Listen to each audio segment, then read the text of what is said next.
Hi Z community, back with you again this week. This week we're going to talk about knees.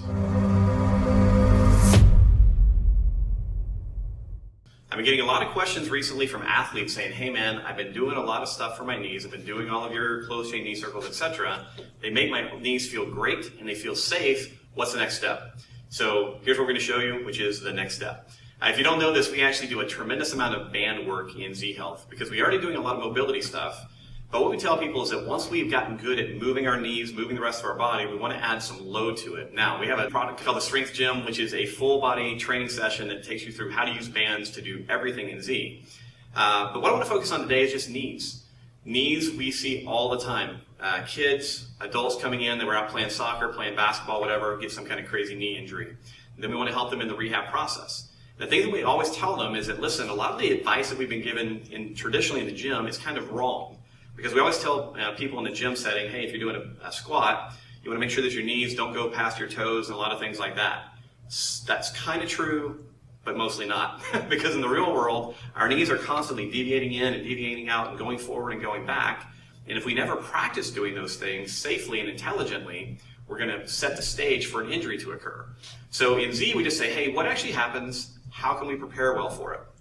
So our basic closed chain knee circles in R phase look like this. They're really not complicated. You've got a nice tall spine, and you're just doing good knee circles. You want to try and keep your hips still as best you can so that the work is focused in the knees. Because if you see stuff like this happening, that may be good for Friday night, a little dancing, but what we want to do is try and keep your hips still for this exercise. So R phase, we do it in neutral stance, and then in I phase, we do it in different lunge positions.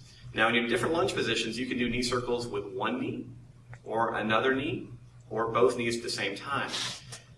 So what I'm going to do is take you through a little progression, assuming that you've already done some of this work. I don't want you jumping into the loaded stuff until you've done a little bit of work in neutral stance and lunge positions. But, once again, we're back to our lovely band. What I'm going to ask you to do is take the band, twist it once, so you now have two loops. Once you have the two loops, you step into them. Right? And now what you're going to do is decide where you want to place it. Now, in general, when you start this, I'm going to ask you to put the loops above your kneecaps. All right? You got a nice tender little bone just below your kneecap on the outside that it's best not to have the bands looping around. So keep it looped around, like I said, above your kneecaps in the beginning. What you'll notice is that with these bands, once you loop them, you really can't stand in a neutral stance again, because if you did, the band just falls off.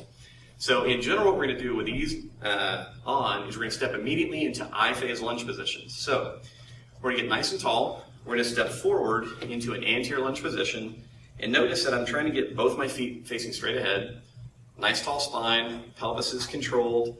And I'm going to just do a simple knee circle with my front leg. So the band is going to offer me some resistance as I move around. Okay? Now, if you're really strong, you may need a much bigger band. I'm using this one because it's green and you can see it easily against my pants.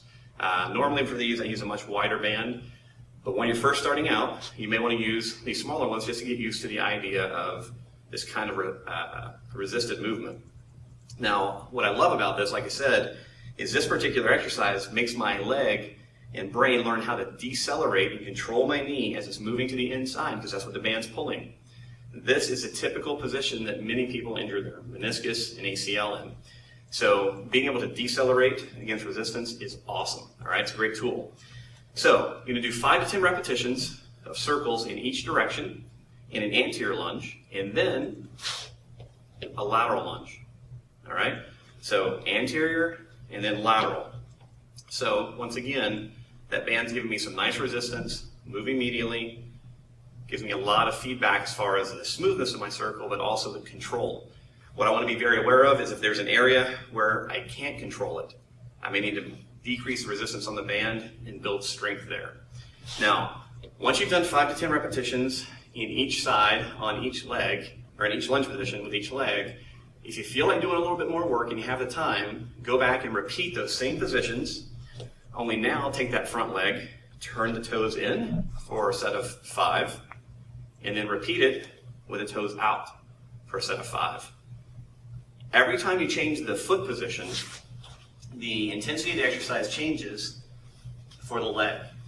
So in terms of developing better neural control of the movement, developing very position-specific strength, this is invaluable. If you don't play field sports, you still need to do the exercise.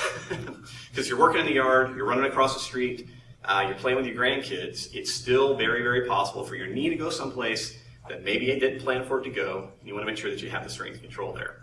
And this is the exercise that will let that happen. So there you have it. There's a way to progress your knee work. If you have questions about this, please call the office. If you don't have bands, we can tell you where to find them. It's an incredibly useful tool. And like I said, over time, if you're already doing Z-Health work, it's going to become invaluable to you going forward. So like I said, if you have questions, anything we can do to help you, please give us a call. Thanks.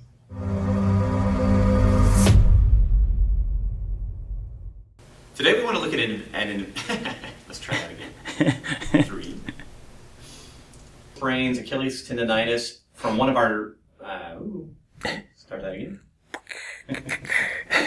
Right. With dignity. What was I saying? Still rolling. Ignore the laughing.